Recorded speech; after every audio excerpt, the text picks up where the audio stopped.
The Halloween Knock. The Unsolved Haunting of Marvin Brandland. Part 1. Faded Memories. Fort Dodge, Iowa, in 1982, was a small, peaceful town. A place where people believed that terrible things only happened elsewhere. Far away on the news or in the movies they watched on chilly winter nights. It was the kind of town where everyone knew each other. And life flowed quietly with familiar rhythms. Stores closed early on Saturdays. Families gathered for Sunday dinners. And every Halloween, the streets were filled with children dressed as ghouls, witches, and monsters, going house to house asking for candy. For Marvin and Ethel Brandland, Halloween was always a special occasion. They had lived in their cozy house on 2nd Avenue South for over 40 years. Marvin, now 69, was a retired man who had worked hard and devoted much of his life to the community.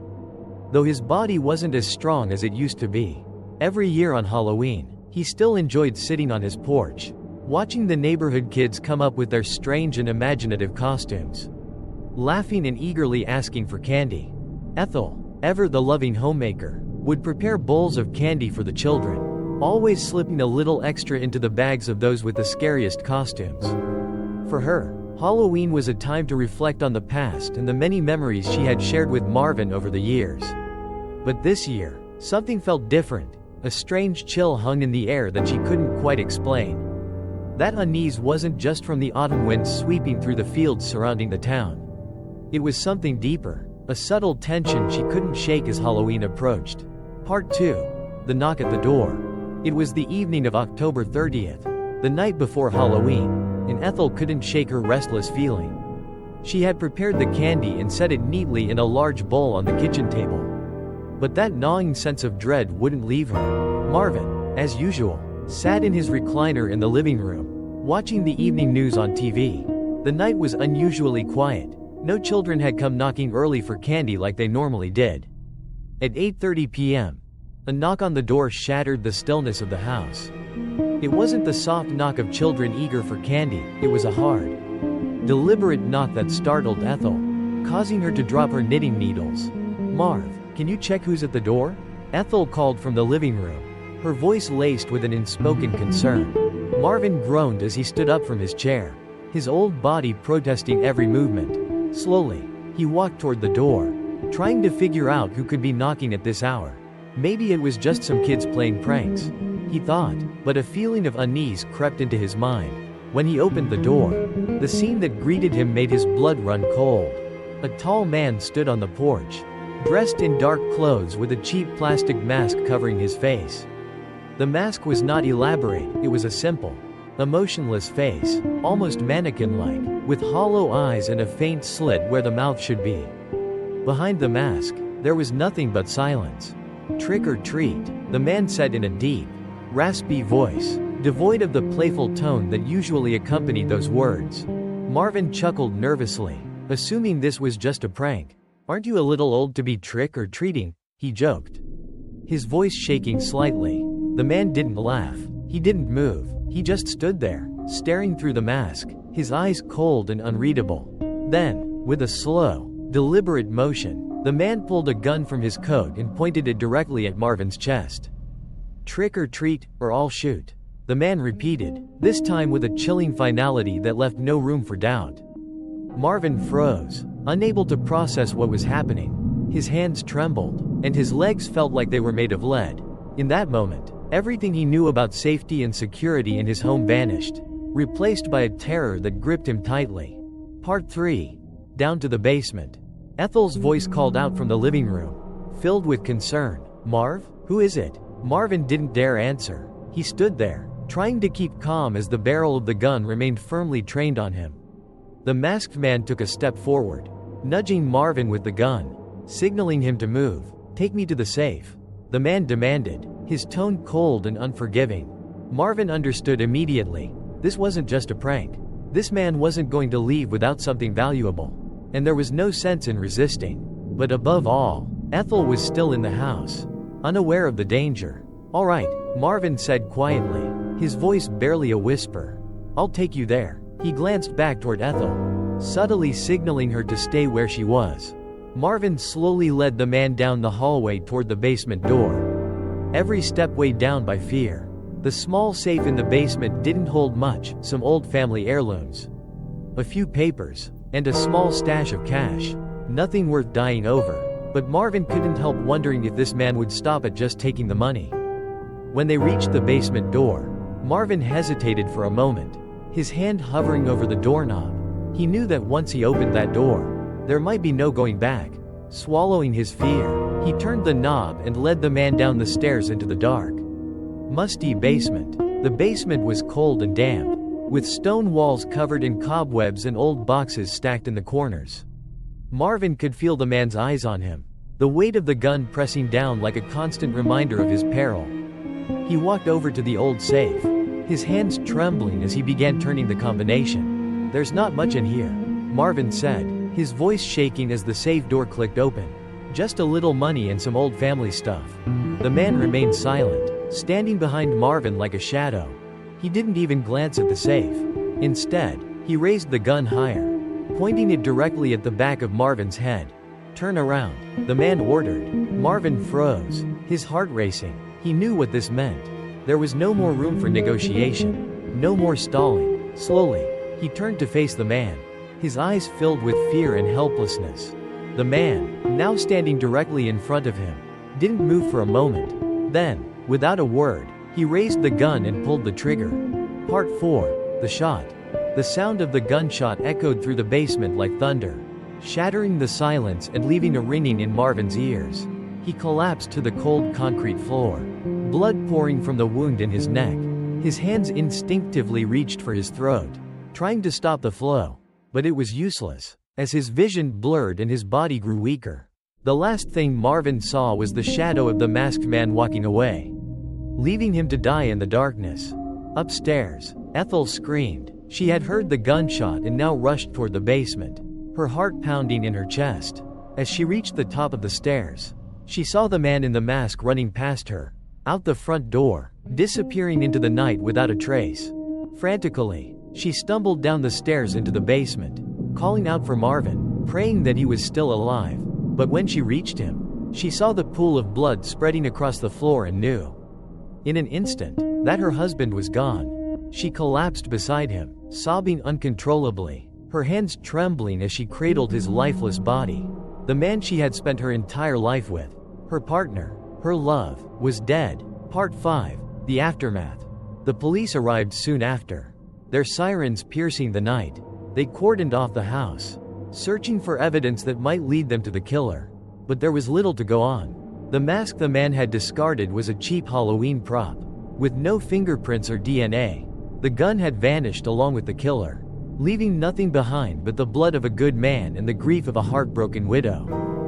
Fort Dodge was stunned. This was a town where people left their doors unlocked, where children played in the streets until dusk, and neighbors looked out for one another. But the murder of Marvin Brandland shattered the illusion of safety, replacing it with fear and suspicion. Parents became more protective of their children, and trick-or-treating after dark became a thing of the past. Despite the best efforts of the police, the case went cold. The killer was never found, and no one knew why Marvin had been targeted. Was it a random act of violence? Or had the man known the Brandlands? Rumors circulated, but no answers ever came. Years passed, and Fort Dodge tried to move on. But for Ethel, life without Marvin was unbearable. She stayed in their house for a few more years, unable to let go of the memories they had shared. But the house, once filled with love and laughter, now felt haunted by the ghosts of that fateful night. Eventually, she sold the house and moved in with her daughter, far away from the place where her husband had been taken from her. Part 6. Whispered rumors. As time went on, the story of Marvin Brandland's murder turned into something more than just a crime. It became a ghost story, whispered among the children who grew up hearing about the infamous Halloween killing. They said that on Halloween night, if you walked past the old Brandland house at just the right moment, you could still hear the faint echo of a gunshot, carried on the wind like a distant memory. Some kids swore they had seen Marvin's ghost standing in the front yard, his hollow eyes staring out at the street, his shirt stained with blood, still waiting for the justice that never came. Others claimed that the house was cursed, that anyone who moved in after the Brandlands would be driven out by strange noises and unexplained events. The lights would flicker, doors would slam shut on their own, and sometimes, late at night, you could hear footsteps in the basement, footsteps that didn't belong to anyone living. By the 1990s, the Brandland house had earned a reputation as one of the most haunted places in Fort Dodge. Teenagers dared each other to spend the night in the house, but none of them ever lasted until morning. There was something about the place, something unsettling, as if the walls themselves held onto the memory of that Halloween night and refused to let it go. For Ethel, the years after Marvin's death were filled with grief and frustration. She wanted answers, but they never came. The police had long since given up on finding her husband's killer. And Ethel was left with nothing but unanswered questions that haunted her as much as the memories of that terrible night. Who had been behind the mask? Why had they chosen Marvin? Was it truly a random act? Or had it been something personal? Something sinister that she had never known about? Ethel spent countless sleepless nights turning these questions over in her mind. But there were no answers. Only the cold, empty silence of her bedroom, and the faint sound of the wind howling outside her window. In 2013, Ethel passed away peacefully in her sleep, taking with her the last living memory of the night Marvin was murdered. She never saw justice for her husband, and she never found the closure she so desperately sought. Part 7. The Cursed House. But even after she left, the legend of Marvin Brandland's murder lingered. The old Brandland house, once a warm and welcoming home, became a place of morbid curiosity. Teenagers dared each other to visit the porch where Marvin had been shot, swearing they could still feel his presence lingering in the air. The house stood empty for years, slowly falling into disrepair. The walls, once freshly painted, began to crack and peel. The windows were boarded up after a few too many stones were thrown by thrill-seeking kids. Weeds grew tall in the yard, and the front porch sagged under the weight of neglect. Despite its abandoned appearance, people in Fort Dodge never truly forgot the house or the tragedy that had occurred there. On Halloween nights, children walking past would hold their breath, daring each other to knock on the door and see if they could hear the ghostly whispers of Marvin Brandland. But no one ever stayed for long. Even those who claimed not to believe in ghosts felt an inexplicable chill as they approached the house. The air around it was always just a little colder than the rest of the neighborhood. The shadows just a little darker, and the silence just a little too heavy. In the fall of 2005, a group of teenagers, emboldened by years of hearing the ghost stories about the house, decided to take things a step further. They dared each other to spend the night inside the Brandland house. Convinced that the stories were just that, stories. Armed with flashlights, they made their way inside. The old house creaked and groaned as they moved through the darkened rooms, their voices echoing off the bare walls. They laughed nervously, trying to shake off the eerie feeling that had settled over them as soon as they stepped through the door. They made their way down to the basement, where Marvin had been shot. The air down there was thick and stale, and the walls seemed to close in around them. One of the boys, trying to show off, suggested they turn off their flashlights to see if they could feel the presence of Marvin's ghost.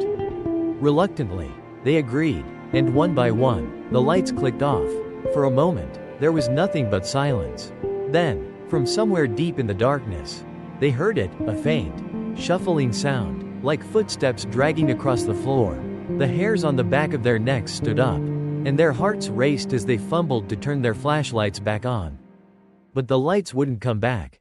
In the pitch-black darkness, the sound of footsteps grew louder, closer, until it felt like something, was standing right behind them. Panic set in, and the group bolted for the stairs, scrambling to get out of the house as fast as they could.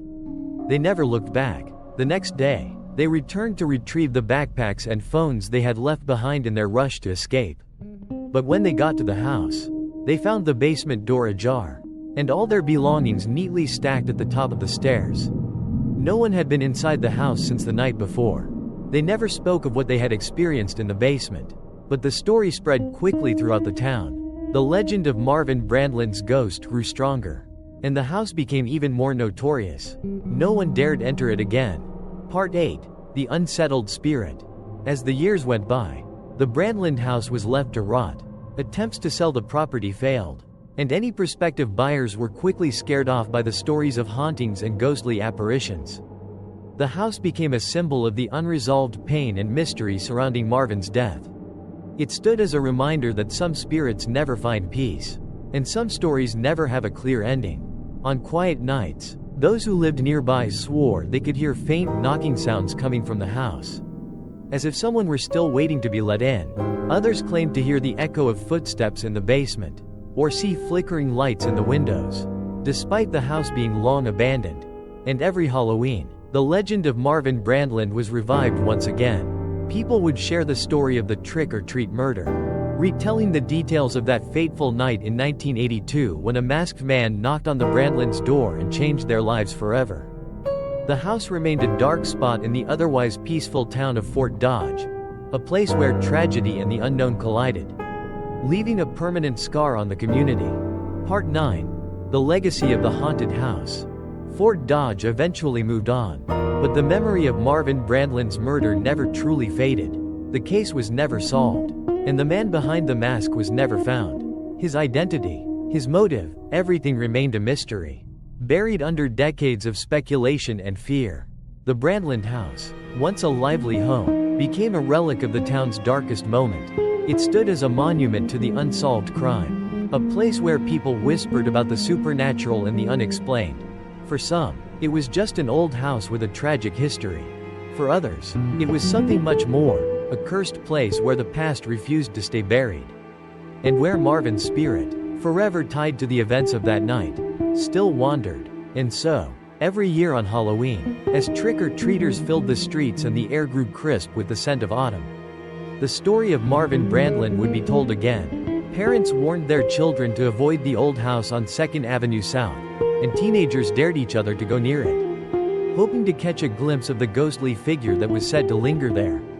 But most stayed away, unwilling to tempt fate or stir up the spirits that might still roam the halls of the Brandland home. After all, some ghosts never rest. Part 10. The Final Knock. To this day, the Brandland house remains standing, an eerie reminder of the unsolved murder that still haunts Fort Dodge. The townspeople have long since accepted that they may never know the truth about what happened on that Halloween night in 1982. But sometimes, on quiet autumn nights, if you listen carefully, you might hear a faint knock on the door, 3 steady taps, like a visitor who's come back for something they left behind. And if you're brave enough to linger, you might even hear a voice, carried by the wind, whispering softly, "Trick or treat, or I'll shoot."